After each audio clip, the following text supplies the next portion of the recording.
أعوذ بالله من الشيطان الرجيم. بسم الله الرحمن الرحیم. فصل ثابت په بیان کې المسح د مسح علی خفین پر موضوع باندې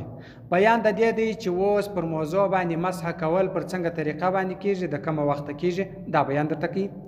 جائز روا ده للمحدث د پاره د بیا اودس دون من، نه د هغه چا د پاره علیه چې پر د باندې الغسل غسل، دا د هغه چا د پاره د مسح پر موضوع باندې چې د بیا اودس یعنی کښنه اودس تازه کوي،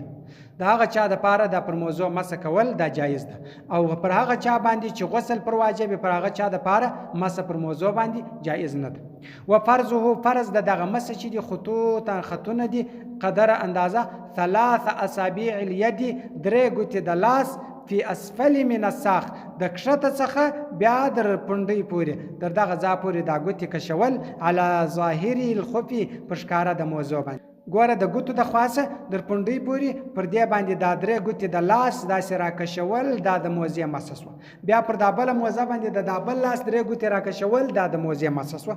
و یجوز روا د علی جرموقین، پر جرموقینو باندې. جرموقین یو قسم شی دی چې د چمړې څخه جوړیږي چې در بجلکه کښته دي، دغه ته جرموقین ویل کیږي. لکه بوټونه داسې شی دی خو نرم شی دی، د چمړې څخه جوړ وي، دا خلک یې د یخ دپاره په پښو کوي. پر دغه جرموقینو باندې که چیرې پر موضوع سربیره دا جرموقین چا په پښو کړي وي، بیا مسح پر جایز ده. یوازې پر جرموقینو باندې مسح نه ده جایز.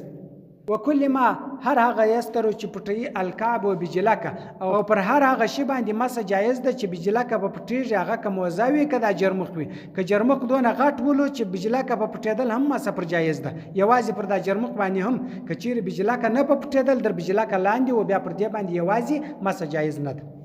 ويمكن امکان یولو به، په دې سره سفر د سفر دا رقم چې د سفر کې کولای شو، د سفر امکان کې ولو. و شرط چې د کونه ما د کېدلو د موضوع ملبوسین اغوستونکي به علی طهرین، پر تامین، پر پرا پاکي باندې. دا موضوع به پر پرا پاکي باندې په پښو کې، یعنی اودس به پرا په تازه کوي، بیا به د موضوع په پښو کې نه چې خالی پښې پریمنځي، بس د موضوع په پښو کې نور اودس نه تازه کړي، اودس به د مکمل وي، بیا به د موضوع په پښو کې. وقت الحدث، د وخت څخه د بیا اودس چې کوم وخت کې بیا اودسیا د ته پیښه سوه، د هغه وخت څخه بیا مسح شروع کیږي. بیا یو شواروز د مقیم د پاره او 3 شواروز چې دی هغه د مسافر د پاره. لا فی جبیره، دا خبره په پټی کې نه ده دا رقم. ولا باس باک نسته بسقوط یا په لویدو سره، الا عن برین، مگر نه د جوړېدو سره. که چیرې یو پټی د چا د لاس یا پر پښه باندې تړلی و، هغه د غیر ایلاس وه، لاس و پښه جوړ سوي نه وه، دا مسح نه خرابوي. الا عن برین، که چیرې د جوړېدو سره ایلاس وله، بیا یې مسح ماته سوله، بیا به دا ځای پرېمینځي. ولا یمسح، مسح به نه کوي ساترو پټونکي غیر رجلې، ماسې و د پښې. ګوره یو دستکله راواخې په لاس کې، پر دا لاس باندې مسح نه ده جایز. ماسې و د پښو څخه چې په پښو به موضوع پر دغه موضوع باندې مسح جایز ده. الا هي، مگر نه دغه پټی. ګوره یو پټی جایز ده، یو موضوع جایز دی بس. و مدته، مدت چې ده دغه مسح للمقیم د پاره د مقیم چې پر کور باندې د دې د پاره یو وخت یوم و لیلتون، یو شپه یو ورځ ده، یعنی یو شواروز د پاره د مسح وخت دی. د هغه وخت څخه چې دا اودس تازه کی، موضوع په پښو کې چې کوم وخت کې د اودس مات شو، د هغه وخت څخه بیا شواروز پرکب در هغه وخت پورې بیرته د اودس د ماتېدو د ټیمه څخه بیرته در هغه ټیمه پورې دغه یو شواروز د مقیم د پاره. او للمسافر، د مسافر د پاره بیا 3 ایام، 3 ورځې ولیالها او 3 شپې. مسافر به بیا 3 ورځې 3 شپې، یعنی 3 شواروزه به پرکی. من وخت الحدث، د وخت څخه د بیا اودسیا. اودس سهار تازه کړی دی، موضوع په پښو کړي، خو اودس ماپښین مات شو، د ماپښین څخه د مسح وخت شروع سو، بیا 3 ورځې چې 3 ورځې 3 شپې پرس ولې، در د ماپښین پورې 3 شواروزه پرسو، پر دا ټیم باندې بیا وخت د مسح تیریږي. من وخت د وخت څخه حدث د بیا اودسیا. و ناقضه، ماتون کې د دغه مسح چې دی ناقض او ماتون کې د الوضوء د اوداسه. اودس په چی ماتیږي، مسم په هغه باندې ماتیږي. و مزو تیرېدل المدت، د وخت چې وخت تیر چې د مسح وخت تیر سول، مدای پرس ول ټیم پرس هم بس مسح مات سو. و خروج وتل اکثر العقب، زیاته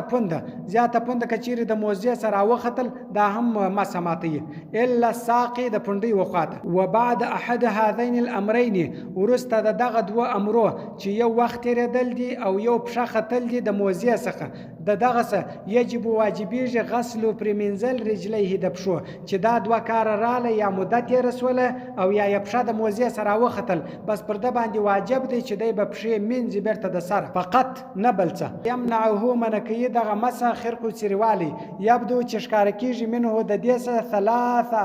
اصابع درې ګوتې رجلې د پښې اصغرها کښنۍ ګوته ګوره چې په موزه کې دونه څیروالی وي چې درې ګوتې اندازه د پښې کښنۍ درې ګوتې اندازه ځای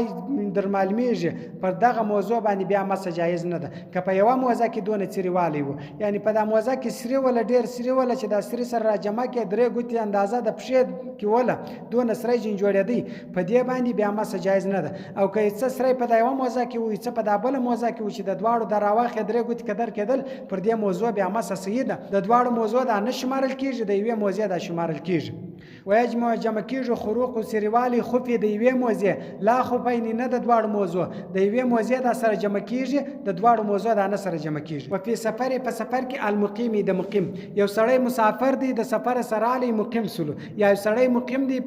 د کور سره په اقامت کې ولاړ دی مسافر سلو د دغه چا د پاره کچيري مقیم ولو د مسافر سلو د دلته یو شپه او ورځ خو نو د پر کور باندې نو د بدرې شپې درې ورځې پر بیابان پر کې یعنی په مسافر کې او کچيري د مسافر و د غزا سره علی دلته چې راورسېد چې د پر کم وخت باندې یو شواروز پرسو بس په د اقامت کې بالا د مسح ختم شو وعکسه عکسه قبل د مخه تمامي در پرکېدو یوم و لیله د یوې شپې د ورځې یعتبر معتبریږي الاخير اخر وبعدهما ورسته ينزو کاج دی هغه اخر ټیم معتبر دی چې اخر ټیم کم ټیم راځي بس پر هغه ټیم باندې بس د مسح ختم سوله وبعدهما ورسته در دې ينزو کاج به د موزه بس استلبار به موزه وکاږي بس د مسح ختم سو بیرته به د سره بیا او داس یا تازه کی که او داس نه درلودي که او داس درلودي بیا د خالی پښې پریمنځي نور بیا د دس نور او دس راګرځول نه غواړي یو سړی وخت پراسو د مسجد مدایا پراس و ټیم پراسو نور او داسې استه خو بس خالی هغه وخت پراسو بس د موزه وکړي پښې د پریمنځ بیرته د موزه په پښو کې پر پښو د پر موضوع د مسو کې نور د دسه دغه نه غواړي چې او داس ټول راوګرځي صدق الله العلی العظیم وصدق رسول النبي الامي الكريم ونحن على ذلك من الشاهدين والشاكرين والحمد لله رب العالمين